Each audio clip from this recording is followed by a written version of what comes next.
So there are two keywords here in this particular chapter, and we will try to understand the motivation behind this before entering into the specific discussion. So one is integral form and another is conservation equation. Out of that, the conservation equation is a more broad-based term, and we would look into that first. The conservation equations in fluid mechanics are broadly related to either the conservation of mass or the conservation of momentum or conservation of energy. When we say conservation of momentum, we could mean linear momentum, angular momentum, etc. And therefore, various laws of conservation, which are physical laws, when they are expressed in terms of mathematical equations, those are called conservation equations. One such conservation equation we have seen so far in our discussion in this course, and that is conservation of mass or the continuity equation. And the particular form of that equation that we referred to was the differential equation for the conservation of mass. The meaning of a differential equation is that if you have a domain, the differential equation will apply at a point. If it is a continuous domain and everywhere that conservation law can be applied, then at each and every point in the continuum or this continuous medium or continuous domain, you can apply that particular differential equation. However, in many of the engineering problems, or as a matter of fact, any problem, it may be engineering or even beyond engineering like natural systems, biological systems, what we all require is not always what is happening point by point inside, but possibly what is happening in a gross sense overall within this space. For example, let us say that you have a pipe. Now, one particular matter of interest could be that, well, within the pipe how things are changing, but a more practical matter of interest is that what is the perhaps the difference in pressure between the inlet and the outlet of the pipe, what is the flow rate that is being pumped given that you maintain this pressure difference like that. So in that way, what is happening grossly across an identified region, which we call as control volume, is a matter of great interest in analysis of practical systems which we get in industry, nature, biology, etc. So these conservation equations are to be adapted in many cases in a way so that we can apply them to understand, for example, gross mass balance, gross momentum balance, or gross energy balance across an identified region which we say as control volume. So this is essentially a control volume analysis. Now, what is the basis of this control volume analysis? The basis is some physical law, like law of conservation of mass, the linear momentum conservation, which is following from the Newton's second law of motion, and conservation of energy and other there could be other conservation principles beyond fluid mechanics, like for example charge conservation in electrical domain, and sometimes they are interfacing with fluid mechanics. So there could be different varieties of conservation equations. For the interest of the most fundamentals of fluid mechanics, we will be concentrating on three different specific conservation equations. One is mass, another is linear momentum, and another is angular momentum.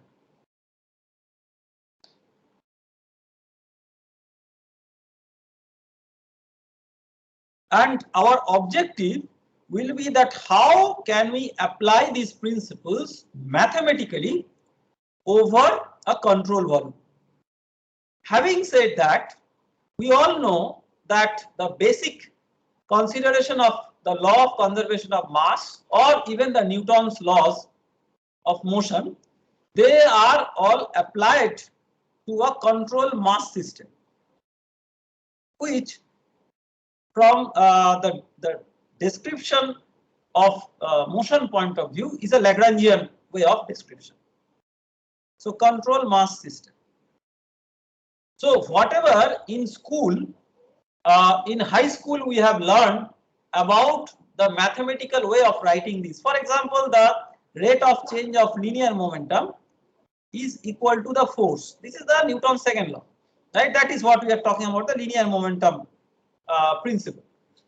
So this we applied for a control mass. In school level, this control mass nomenclature is not used, but we all knew that we were applying it to a identified mass. So it is applied for a control mass system. Now, when we are shifting our attention from a control mass system to a control volume system, the same mathematical form will not be applicable. And on the top of that, we are no more interested in a differential form, but an integral form where as if the differential form is integrated over an identified domain. But that aspect is not really the primary aspect, not really whether it's a differential or integral or even an integral differential where you have the combination of integrals and differentials. That is not the first concern. The first concern is to change the approach from control mass to control volume, just like from Lagrangian to Eulerian. And to do that, we need to apply a mathematical transformation so that we will still apply our well-known school level understanding of the physical laws for the control mass system, but we will use a transformation which will transform these equations to a control volume based approach, and that is best done by a generic theorem which applies for a direct mapping or transformation from control mass to control volume approach, and that is known as Reynolds transport theorem.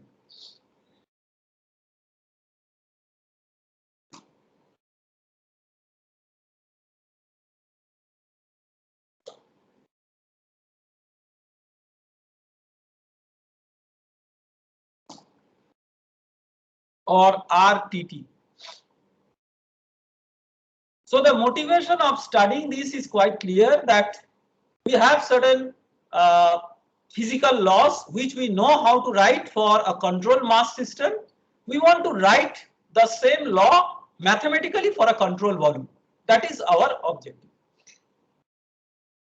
So to understand that, let us imagine a picture. Always remember one thing, that in mathematical physics or even applied physics or engineering, one important aspect is to create an imagination of what is actually happening.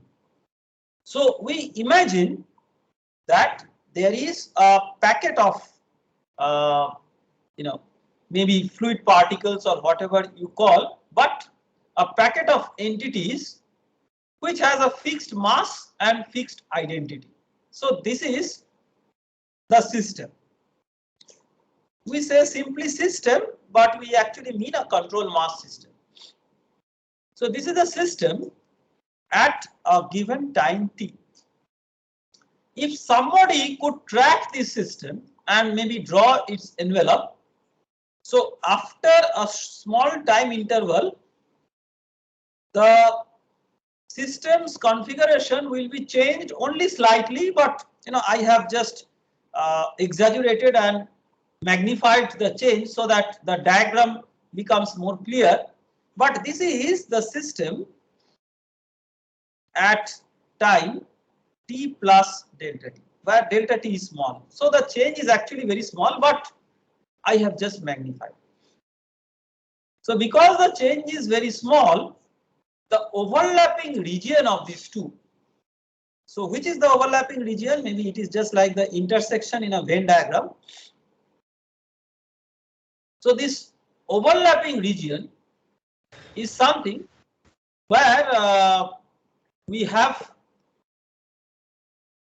a major overlap between the system configuration at t and at t plus delta t, and the overlap is so strong that the places outside these are actually very small, almost their boundaries are overlapping. In that way, this red colored region that I have identified, this is actually a well identified region in space. And this well identified region in space we call as control volume. And from this approach of conceptualizing the entire thing, it is quite clear that we are trying to converge a system analysis to a control volume analysis. So to do that, let us consider that capital N be any extensive property of the system. So what do we mean by extensive property? Extensive property means a property that depends on the extent, or in this case extent is governed by the mass, because the control mass system's important signature is mass. So capital N is a property that will depend on the total mass, so to say. So small n we say is capital N per unit mass. This is also in the language of thermodynamics is called a specific property, just like specific volume is volume per unit mass, just like that. But we will not use the unnecessary terminology and say it is just the extensive property per unit mass. So let us say that Nt with subscript t, it is the property of the system at time t. So when we do that, let us identify certain regions. So we identify a region 1, which is this one, and identified region 2, which is the red colored region, and identify a region 3. So if we imagine that the fluid is just sweeping in this direction, and that is how this system is moving. So the region 1 will be associated with inflow of or influx of the property. So for example, so I am giving you some example which is not very difficult to follow. Let us say heat transfer.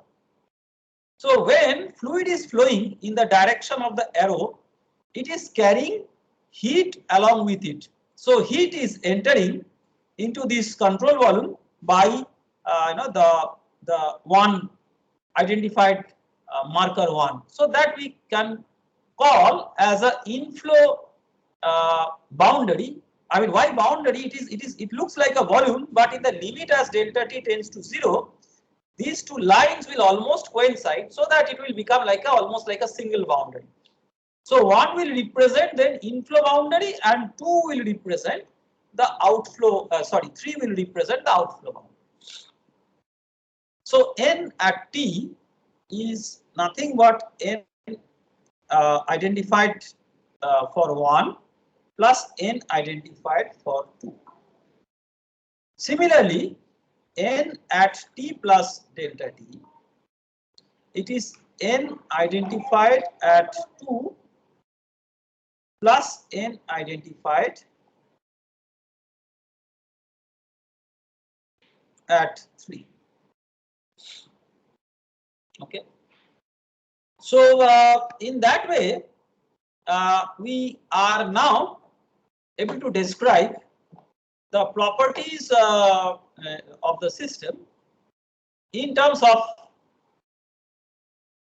the respective identified regions 1, 2 and 3. So what is our objective is to calculate the dNdt of the system. I mean, why? One straightforward motivation, just by example, consider the Newton's second law, which relates to the momentum. What is that? ddt of mv. That is the rate of change of linear momentum. So n, in that case, is the linear momentum. Remember one thing, n is a property and we have not defined whether it's a scalar or a vector property. So this could be as well a scalar property and a vector property. It could be a property of the fluid or a property of the flow also. Like linear momentum is a property of the flow. And it includes a property of the fluid also, because it includes mass and mass includes density, which is a property of the fluid. So therefore, it's a combined fluid and flow property as the property of the system. So the rate of change of linear momentum, you can just simply replace n with mv, and that by Newton's second law is the force. So this we are writing because we know that if we apply it to a system, this will be the force of the system. Now, we want to write it in terms of the fundamental definition of derivative. So what is that? Limit as delta t tends to 0, n at t plus delta t minus n at t divided by delta t. Right? This is the definition of derivative in terms of limit. Recall your first definition of derivative that you have learnt in your high school calculus. So now what we will do is we will just substitute. This is nt plus delta t and this is nt. So when you substitute, just make one observation that the region 2 is something which has common for both the times. So we will isolate that part and we will write that part separately as limit as delta t tends to 0, n t plus delta t of the region 2 minus n at t for the region 2 divided by delta t. And the remaining terms, what is the remaining term? Let us identify with a different color. It will be basically term with this one minus the term with this one. So remember that 3 is tagged with outflow and 1 is tagged with inflow. So it is 3 minus 1 and those are divided by delta t and taking the limit as delta t tends to 0. So those will become the rates. So this is simply in physical terms rate of outflow minus inflow of the property. This is what it means. Okay. So now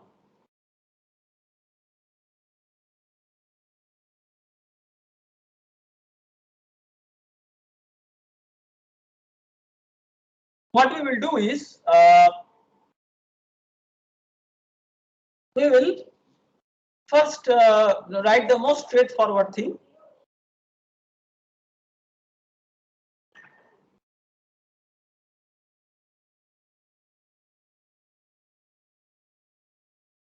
And what is this?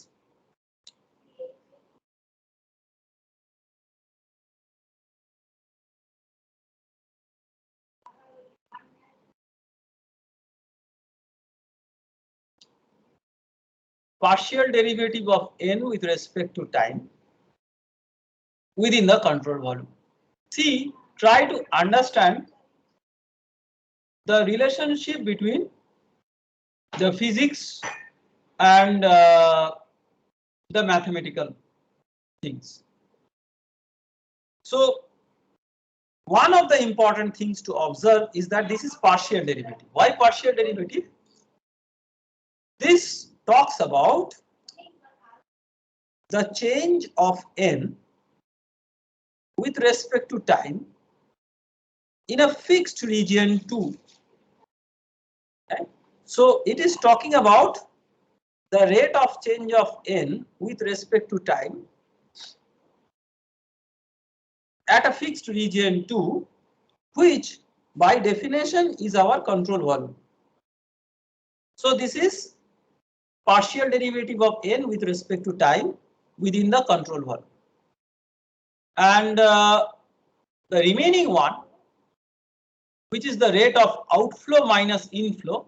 So we have expressed this in concrete derivative terms. Let us also try to express this in some mathematical form. So to understand that, let us draw a separate clean figure.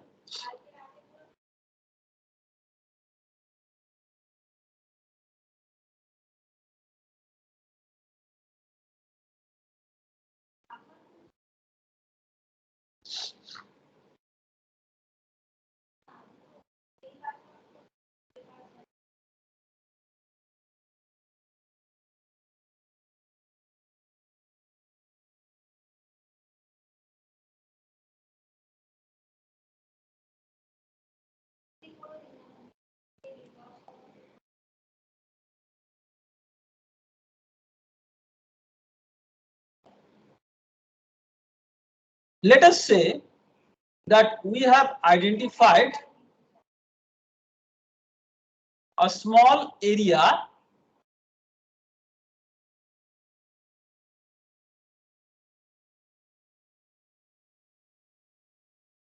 delta A.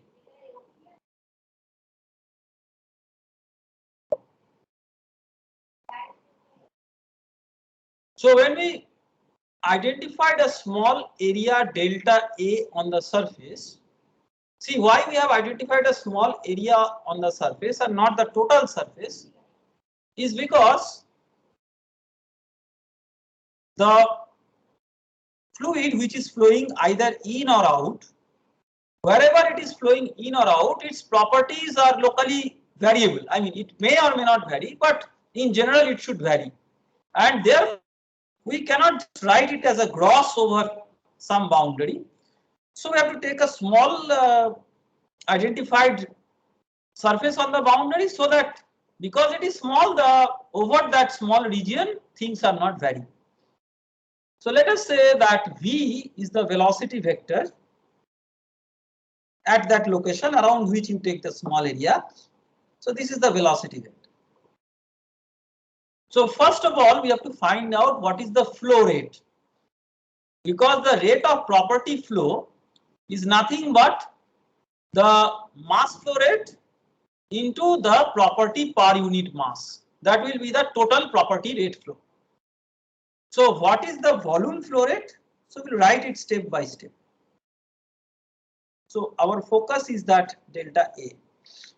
So what is the volume flow rate?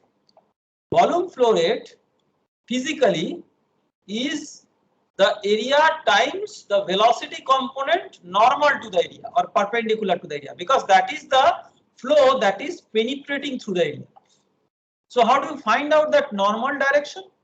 You simply consider a unit vector normal to the direction of this delta A. That is again variable because delta A changes and its unit vector changes. And as I told you earlier in some other context, that this unit vector has to be unit normal vector outward to the surface, not inward. So this is outward means from this direction will be from inside to the outside of the control. So this if this is the unit normal vector, unit outward normal vector. If this is the unit outward normal vector, then what is the volume flow rate? Volume flow rate is the normal component of velocity. That means you take a dot product of velocity with the normal direction, that will give the unit normal direction, that will give the velocity times delta E, right? Velocity into the area. Then what is the mass flow rate? So simply the volume flow rate times the density. So rho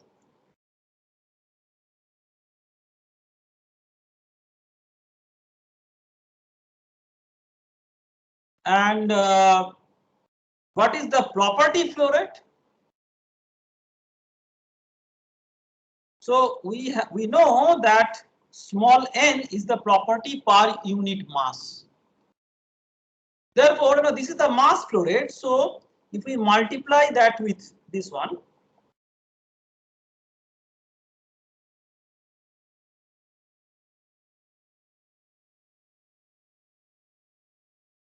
so that will be the total property flow rate.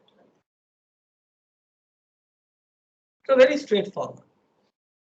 Now there is an apparent challenge. What is that challenge? Here we have outflow minus inflow, but with simply this mathematical expression, how do we recognize that it is outflow or inflow? So this drawing that I have done is an example of an outflow, that is fluid is entering out of the control volume. So let us take an example of an inflow, which will give us the key difference. So let us say this is the inflow boundary, say delta A, same magnitude, but orientation, location, etc. are different. And let us say fluid is entering with some local velocity V. So when the fluid is entering, here also now same calculation will be applied to get the property flow rate. So we have to construct a normal vector. Remember that the normal vector is outward normal. So this is this one.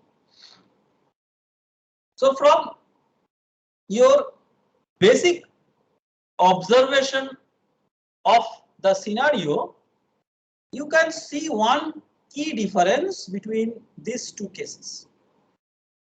In the outflow case, if you talk about the dot product of V and eta, they are both oriented in the same direction, so it will be positive. For inflow,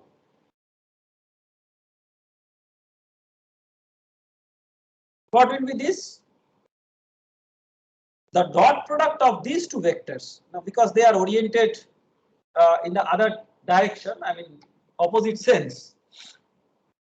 So therefore, the angle between them is greater than 90 degree. Right? So it has entered into the second or third quadrant, and what it means is that the dot product is negative because dot product is cos theta. So the second and third quadrant, the cos theta will be negative. So in that way, this will be positive for outflow and negative for inflow. That means we do not actually have to bother about whether it is outflow minus inflow or these things separately. We'll simply calculate this mathematical expression. If it comes out to be positive, it will be outflow. If it comes out to be negative, it will be inflow. So it's an algebraic sum of this. So in that way, we can clean up the write-up of this expression and write. I mean, I'll just keep this expression so that we can follow from the previous step. So dn dt of the system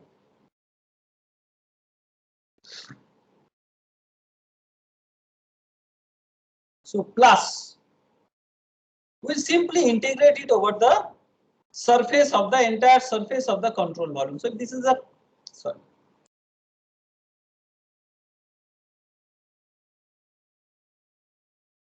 if this is the surface total, so we can integrate it over the surface of the control volume. So what is that surface of the control volume? This is what I am showing by red color. So this is the control surface.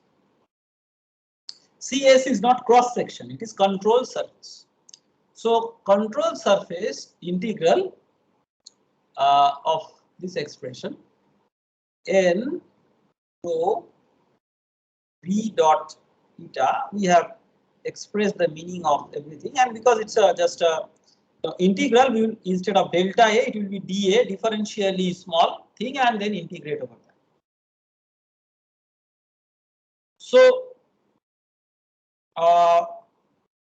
we have in the process arrived at a very powerful expression. Why this is so powerful is because of its unique capacity of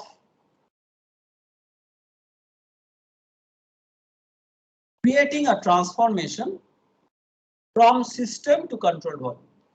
So you can see that the rate of change with respect to system is not the same as rate of change with respect to control volume, and the difference has to be adjusted by what is flowing across the control. That means the net rate of flow of the property across the control volume. So this is the control volume balance or the Reynolds transport theorem. We can write a couple of more steps to give more details on the calculations. This is all right as a general expression of the theorem, but we can write a bit more specific expression for all the terms. So in terms of the n within the control volume, so you have a total control volume. So in that you take a small volume, differential volume dV. So what is that n within that dV?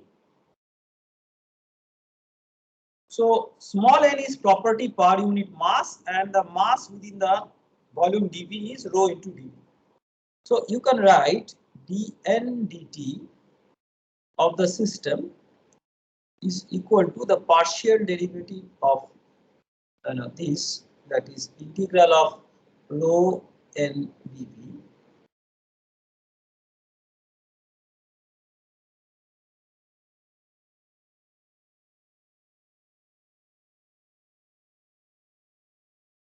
So this is a bit of additional details, but the details are not yet complete with one very fine aspect. I am just giving you a very specific example to make you appreciate of the fine aspect. Let us say there is a water tank which is moving on the ground. Water is here, and it is moving towards the right with velocity 1 meter per second. Okay. Now, because of some reason, a hole has been created in the tank, and through the hole, water is also coming out with 1 meter per second. I mean, flowing, not coming out. I mean, water is flowing at 1 meter per second. Now, what is the rate at which water is coming out of the tank? Just any one of you very quickly say. So the tank is moving towards the right at 1 meter per second. A hole is created in the side of the tank, and water flow velocity there on an average is 1 meter per second. So what is the rate at which water is coming out of the tank? Any one of you?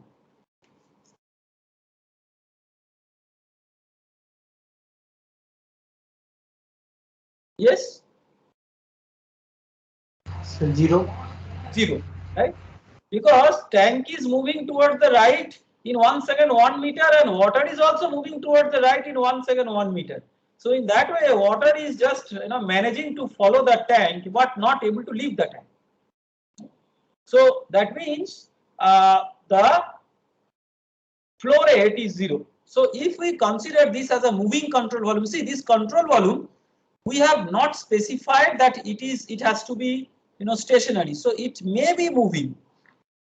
So this is very important, and later on we will see maybe moving in a sense, that moving in the most general sense.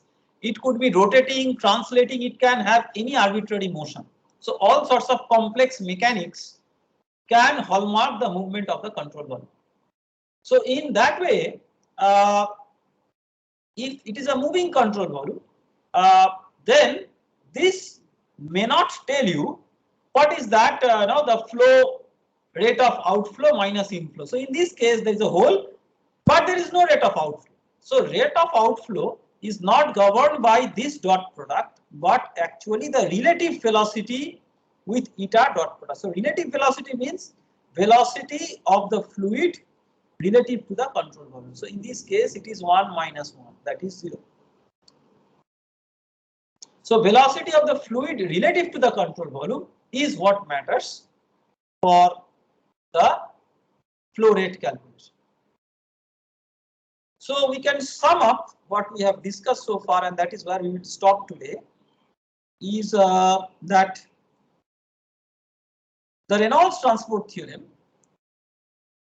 maps or transforms a control mass system based way of expressing the conservation law to a control volume based approach of expressing the same conservation law, but their respective mathematical expressions in terms of derivatives are not the same, and the difference is because of the flow of the property across the surface of the control volume, which is represented by an integral term. So with this we will stop today, and in the next class we'll try to apply this to various physical examples of conservation of mass and momentum. So we'll do that tomorrow. Thank you very much, and we can stop here.